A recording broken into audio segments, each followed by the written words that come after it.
All right, ladies and gentlemen, congratulations in making it to the last lesson of quarter 3. This is lesson 8. We're going to be dealing with a couple different topics during this lesson. We're going to start off with lesson 8a, dealing with industrialization. So the idea of taking an economy based mostly on agriculture or farming and making it change so that it's focused mostly on industry. And that happened in the early to mid 1800s in Europe and the United States. We're going to take a look and see how that occurred in this presentation. Little preview of what we're going to see in this particular video. You're going to take a look at the Industrial Revolution in Britain, where it kind of began. We're going to talk a little bit about the social impact of industrialization, and then we're going to look at a couple other factors that are associated with this time frame as well.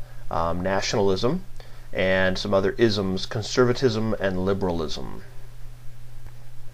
Reading you're going to do for me is going to be chapter 19, pages 581 to 594. And that'll cover the same material that we're taking a look at here, and of course that'll also be for you to prepare for your assignment. Some new terms you might come across in this particular chapter. First one is going to be capital. Second is labor, entrepreneur, and socialism. So be looking for those. You'll see those again in your assignment. A little bit about the Industrial Revolution. Well, it started in Britain, and it grew out of a long period of economic change. Essentially, this Atlantic economy, the economy that goes from Europe to North America, helped Britain's mercantile. Mercantile is its class of people that are selling and buying things, class grow. Gains in agriculture also fueled that growth, and we had more demand. There was more people had a little bit more money, and so there was more demand for stuff, and specifically high-tech at that time stuff, which was industrial products. Also, stable governments at this point allowed industrialization to take place. So we had the idea that we didn't have wars, civil wars inside a country or wars outside of a country kind of messing around, and so we had an opportunity to have some stable time for development to occur. So what happened in developing these factories? Well, the system that was called the putting out system, that's the idea that things were manufactured on a small scale in the homes, was no longer keeping up with demands. Too many people wanted too much stuff. And we had some technological inventions that allowed work to be done more efficiently. Also, the economy of scale made locating the production of a product in one place more economical. So if we could build, instead of 3 things in a home setting, 100 things in a factory setting, each one of those items cost less. That's called economies of scale. And we also had cheap labor was abundant in the cities. We had lots of orphans, poor, and former farmers and serfs who were coming off the land now are available to work in the factory. So we had cheap labor. And really, from a technological standpoint, the steam engine was the thing that drove the Industrial Revolution.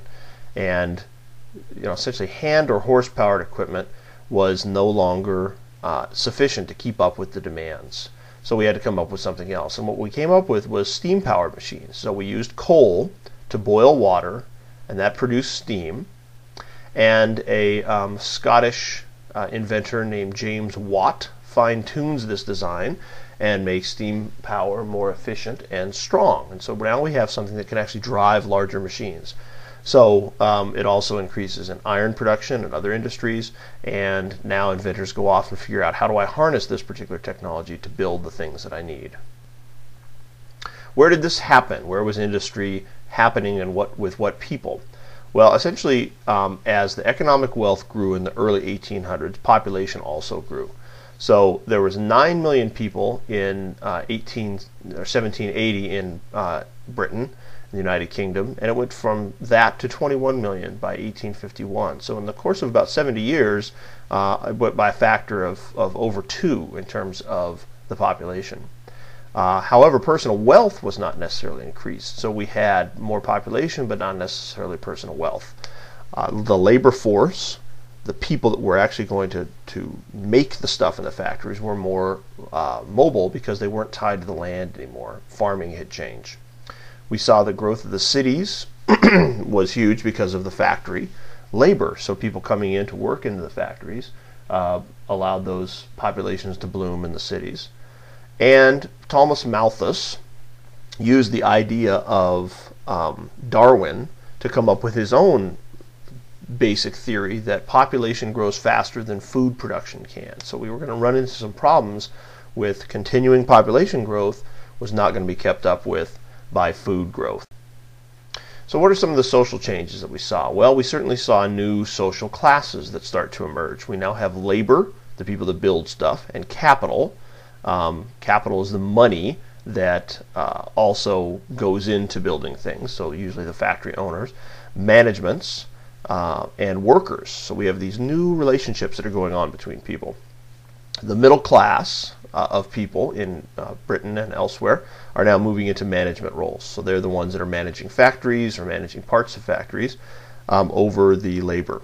And people become a lot more class conscious. So they're based on their role in the economy. So if you're a manager, you hang out with other managers and you don't hang out with the labor, and you live where other people of your basic social strata live and things of that sort. So we're starting to break down society based on wealth. So who are these people? Well, let's start off with capital. These are the people that are the owners of the factories and the means of production. So things are very competitive, and we're always looking for ways to cut costs. So the manager class is usually from upper or middle class of society, tend to be well educated for the time, and generally have a family connection to the firm. There's something holding them to the firm. Women of this class do not work. They're expected to play the role of a wife and mother at home, and there's, like I said, little social connection between management and labor. Other side, the people that are actually building stuff are called labor or workers, and they have different opinions of what's going on in these mills. So some say that the mills and the areas that they're working for were satanic, unfit for human beings. Some say that actually their lives are getting better because they have more money from working a steady job, and so they're actually able to improve their life. So it changes a little bit. But workers essentially are not considered to be particularly important. They are looked at as interchangeable and have few skills that make them critically important. They can easily be replaced, and there's very few rights for those workers. What were the conditions at work? Well, essentially how fast machines went, the factory went, is how fast the workers' pace went. It wasn't a comfortable work environment. Things were generally fairly monotonous. They did one thing over and over and over again, and very rarely changed.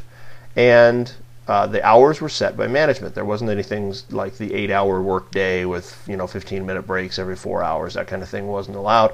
Generally, we expected there to be about a 12 to 14-hour work day, and they worked 6 or 7 days per week. Sometimes they got half a day off on Sunday to go to church, but that was about it. Lots of accidents.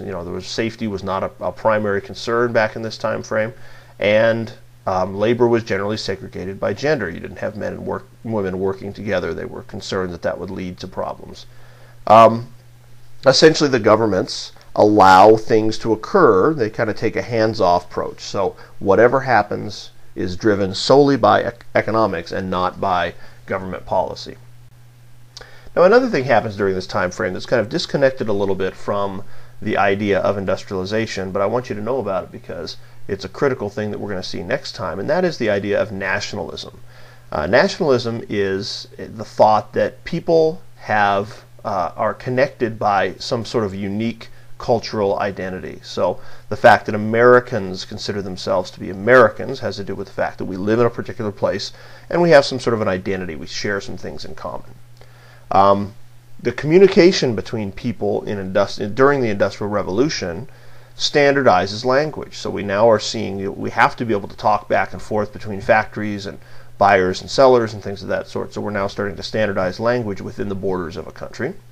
We also see that political boundaries are starting a little bit more to coincide with cultural boundaries. So people of similar cultures tend to be within the boundaries of a particular country. Self-government is possible if people are united by culture and tradition, so that's something that holds people together. And what it does lead to as a negative, however, is the idea that there's a cultural superiority. Some positives could be national excitement and cohesion or pulling together. Some of the negatives could be this cultural superiority allows things like Nazism to occur. So we're going to talk more about this next time, but I just wanted to give you a heads up for this idea that's coming down at you. So go ahead and take a look at the assessment, and we'll talk to you the next time.